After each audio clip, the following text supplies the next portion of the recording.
Hello everyone and welcome back to another video on FNAF. So even though I'm going to be talking about some sad subjects in this video today, I wanted to keep it lighthearted because the last video was, sad. In today's video, I have some FNAF book news, I have some FNAF Fangame news, and I will be talking about Scott at the end of the video. If you haven't yet, make sure to subscribe and turn on that post notification bell so you know the next time I post a brand new video. I only talk about FNAF and FNAF news. I play FNAF games, FNAF Fangames, all that kind of stuff. So if you want to see that stuff, make sure to subscribe. And all my socials are also in the description. It's been a crazy week, and I just hope this community can start healing pretty soon. I already kind of feel it happening. But yeah, let's talk about the news, and that's that. So first off, we have some news about Fazbear Frights. Fazbear Frights number 10 officially has some preview pages on Book Manager. I will put the link in the description, but all you got to do is come right here, tap right here, more images, and you will see a quick little preview of a little bit of chapter 1. And yeah, it's looking good so far. If you're excited about this, let me know in the comments below. Fazbear Frights is almost coming to an end, which is kind of crazy. Friendly Face is one of the last books. I remember when this cover came out before, everything hit the fan a little bit in the community.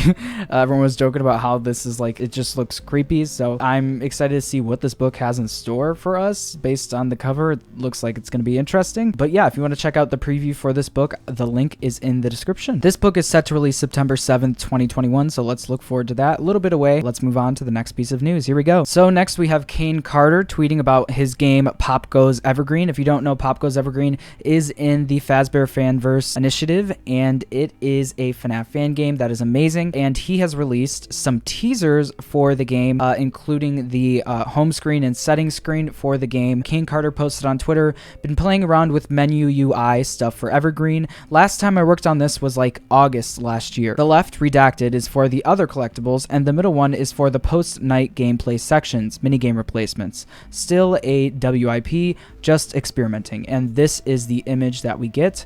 Looks really good. Also, the image in the background looks really nice. He's been posting a bunch of teaser images for Evergreen. If you want to go follow him, obviously link in the description. I recommend it. He's amazing. But yeah, this game is looking amazing. Looks like we got a campaign mode, which is really cool. And we also have a yellow version, and there's the kitchen in the background. These look amazing in my opinion. I cannot wait for this game. I cannot wait to play it on the channel. So look forward to that. Lots to look forward to in the upcoming year or so. So Kane Carter's been hard at work in this game. We appreciate everything he does. This game is still going on with Scott or without Scott. So yeah, I'm really excited to see this. Are you excited about this? Let me know in the comments below. Let's move on to the next piece of news. Here we go. Okay, so I don't know if you watched my last video, but I talked about what has been happening with Scott Cawthon and the stuff that has been coming out about him and his response to it, and I gave my opinion on that, and I appreciate all of your support on that video. It was actually insane. There has been some updates to the situation. I'm pretty sure most of you have probably heard since it was trending on Twitter for a couple days, and it's been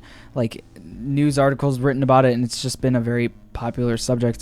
Scott Cawthon officially announced that he is retiring. This came to not much of a shock for people, but it was a shock to some people who didn't really know what was going on. It's pretty much assumed that Scott retired because of the situation that was going on, and I already stated my opinion on that, so if you want to watch my opinion on that, it's the last video. But I think it's really sad that this had to end like this. I have looked up to Scott Cawthon since I was literally 14 years old, and I'm 21 now, which is crazy.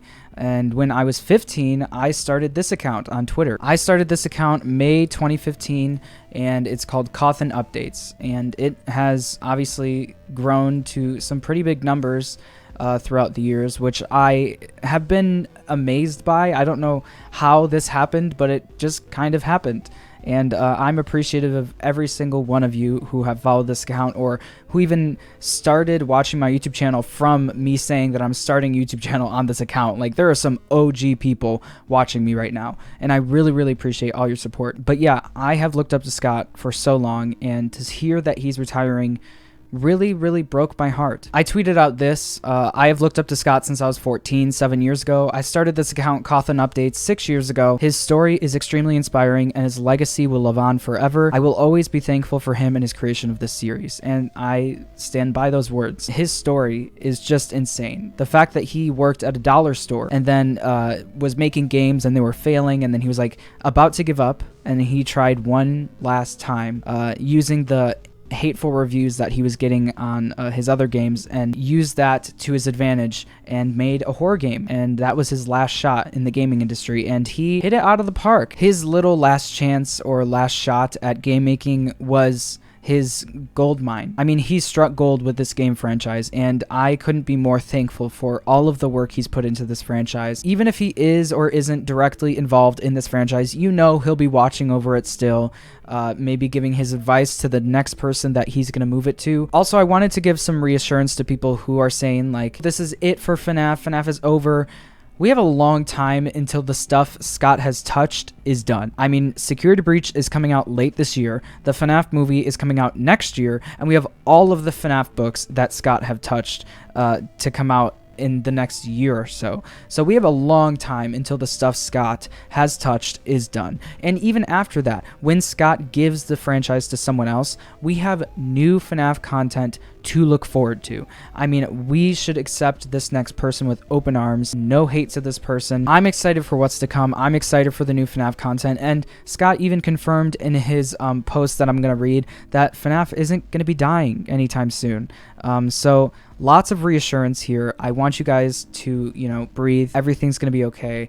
Scott is not like going anywhere permanently. He'll still be online. He still says he's going to be posting online. So if you didn't see, Scott put this up on ScottGames.com, and I'm going to read it really quick for you if you haven't read it yet. Before I say anything else, check out this awesome piece of fan art. Pretty amazing stuff, right? I have boxes and boxes of artwork like this from fans that I've saved over the years. I've tried to answer as many letters as I could, and I apologize to anyone that I missed somehow. Someday, when I have a bigger living room, maybe I'll make a giant collage of all the fan art I've collected. Stuff like this has made it all worthwhile to me over the last 7 years. I've had a blessed, fulfilling, and rich career. I've been shown great kindness, and I've tried to show great kindness in return. I've tried to make some good games, let the debate ensue, and I've witnessed the creation of possibly the most creative and talented fanbase on the planet. But here on the 7th anniversary of the first game's trailer, as I realized that I was in my mid-30s when I created this series, and now I'm approaching my mid-40s, I realized that I miss a lot of the things that I got to focus on before FNAF became such a success. I miss making games for my kids, I miss doing it just for fun,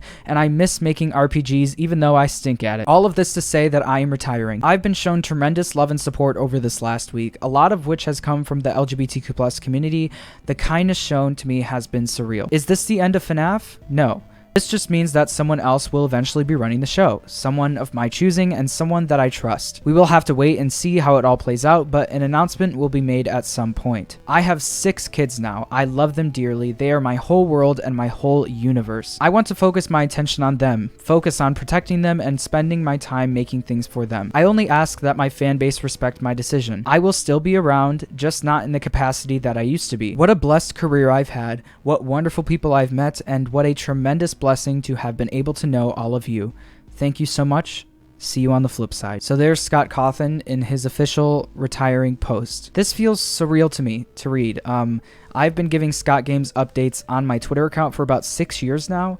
If you don't know my backstory, I didn't start on this channel. I started on Twitter a long time ago. All I can say is that I wish Scott the best. I'm happy that he's going to be spending more time with his family, his big family, and making games for them, and I just wish him all the happiness, you know? At the end of the day, all I care about is him being happy, and I care about everyone and all of you being happy. If he thinks this is best for him, then I support him. The only bad thing about this is the timing for me, because I really want Scott's retirement to be a love-filled thing and a congratulatory thing as far as the public's concerned and as far as the media is concerned. But unfortunately, due to the timing of this, a bunch of people aren't writing like, congrats on retiring, Scott Cawthon retires with a great career. They're talking about all the controversies on every single article. It's about what happened this last week, and it's less about his career and the games he's made and the legacy that he's, left, which is unfortunate. But, I respect Scott's decision. He obviously thought it was the best timing for him, so that's all I can really say on that. After 6 years, possibly my final ScottGames update is this. This is ScottGames right now. ScottGames has officially moved from the retirement image to completely black. This is my final ScottGames update. Unless this website gets updated again, I don't think it will, honestly. But yeah, that is it for ScottGames.com. If you followed me on Twitter for the past 6 years and have watched me give FNAF updates, I appreciate all your support. Thank you so much for being an OG, and thank you so much for everything you've done for me. It's been a crazy ride. I'm not retiring by any means. I will still be talking about FNAF, but as far as ScottGames updates, they mean a lot to me, and it's crazy that this is it. So I don't want to drag it on any longer. I wish Scott the best. I wish him all of the love and happiness in the world, and I wish you guys all of the love and happiness in the world. Thank you so much for all your support, especially this last week. It has been surreal. Also, I wanted to announce that this channel is turning 1 year old on Wednesday, June 23rd, which is actually insane. I don't know how it went by so fast, but I do plan on doing a 1 year birthday celebration of this channel on Wednesday the 23rd at 3 or 4 p.m. Stay tuned on my community tab for updates, or you'll just get the notification when the live stream starts. But look forward to a 1 year celebration of FNAF on this channel, the live stream on Wednesday. We're going to be playing FNAF. We're going to be talking about the channel, my journey to almost 200,000 subscribers, which is crazy, and I'm going to be thanking you all for your support, of course. So I hope you enjoyed the video, and I'll see you in the next one. Bye. Bye. Bye.